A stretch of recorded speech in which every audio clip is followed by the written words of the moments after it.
Hey guys, Chesapeake here. My friends are back, as you can hear. Just gonna do a quick video on like my super ultra cold weight setup, or cold weather setup for single digits and below zero. God, will they shut up?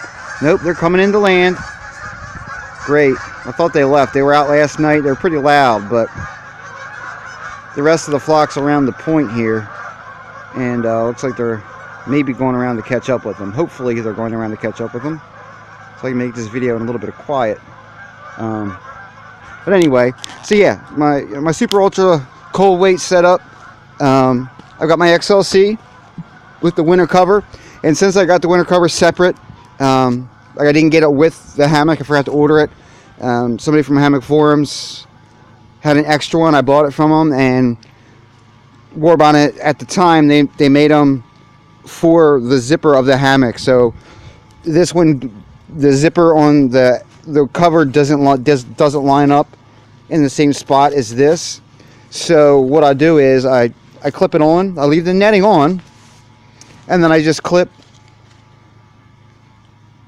it on the mitten hooks, and then at the ends I toggle it also, and it keeps it on just like if it were zippered on, and then I can still get in and out using the zipper, and it gives me just a little bit more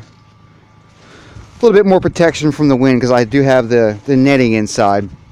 To keep it married together a little bit more, I've got some of these clips here,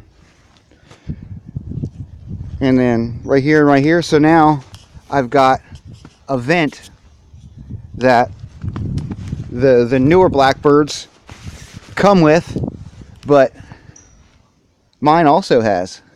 That if you've got an older model XLC and the winter cover, you can still do this. Just do like I do and don't zip it on.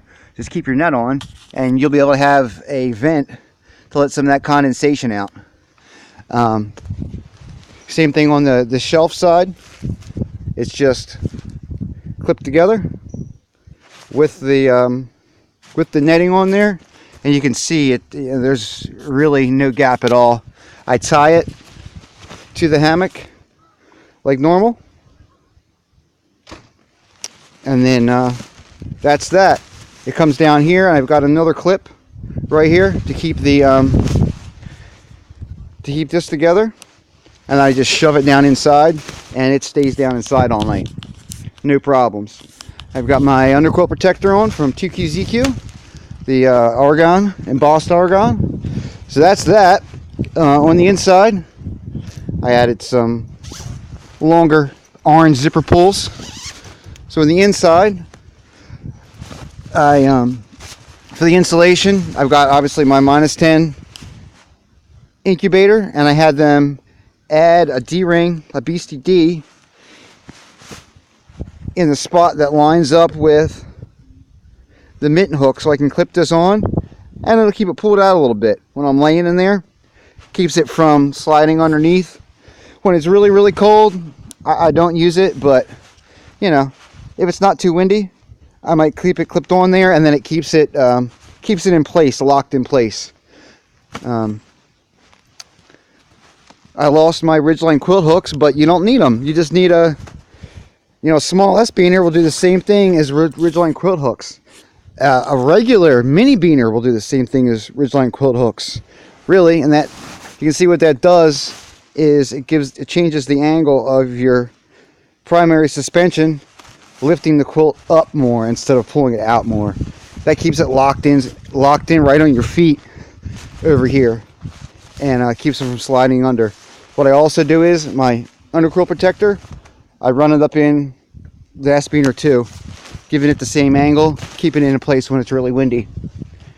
On the inside, I've got my -10 Burrow. I've also got my Hammock Gear Econ pillows. I've got 2 of them. I've got a just small travel pillow. I think I got this from Walgreens, I believe.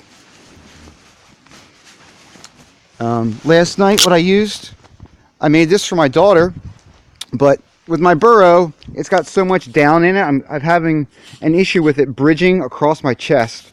And by that I mean the quilt will be up a little bit and it'll be kind of rigid. So, you know, when it's in the teens and the single digits, it's not too bad. You know, I can make up for it with my body heat, and I can produce enough heat to fill that extra volume of air. But below zero, I've found out that I needed a little bit extra inside to fill that space. And another quilt is a little too much, unless it's, you know, 20 below or something like that, because it is while it is a minus 10 degree quilt, we all know that Hammock Gear's quilts tend to be a little you know, rated very conservatively. So what I did was I took a pretty heavyweight fleece blanket that I got from Gore, and I turned it into a top quilt liner, or a top quilt. I added some snaps at the top. I got a kit from Walmart with the little pliers. You just snap them in, and then you use your hammer with a die and you pound them in. Put 2 snaps at the top. A snap down here for the foot box. You can see right here. And then another snap at the bottom. And I hand sewed like a small channel. Put some shot cord in and a cord lock. So now it's you know, I can open it up if I want. I can still use it as a blanket. And I've also got some mixed hook and loop that is it's got the adhesive on both sides, and I used some fabric glue along with the adhesive, and that way I didn't have to sew it. So it's, you know, it's about 1 inch wide or so, and so I got the mixed hook and loop, one on each side, and then the button to keep it from popping open.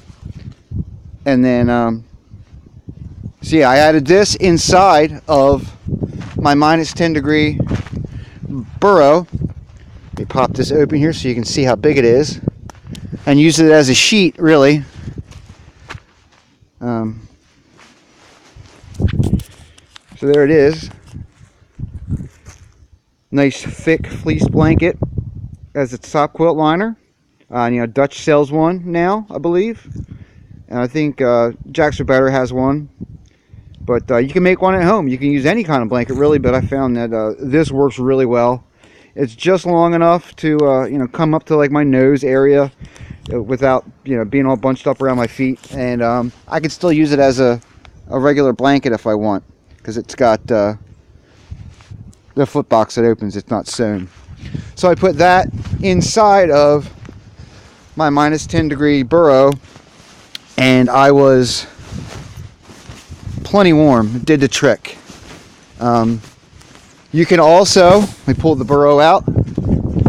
Like I said, if you really wanted to, and it was super cold, if it was any colder than that, I would have added my Costco down throw inside, which in most cases would be beyond overkill.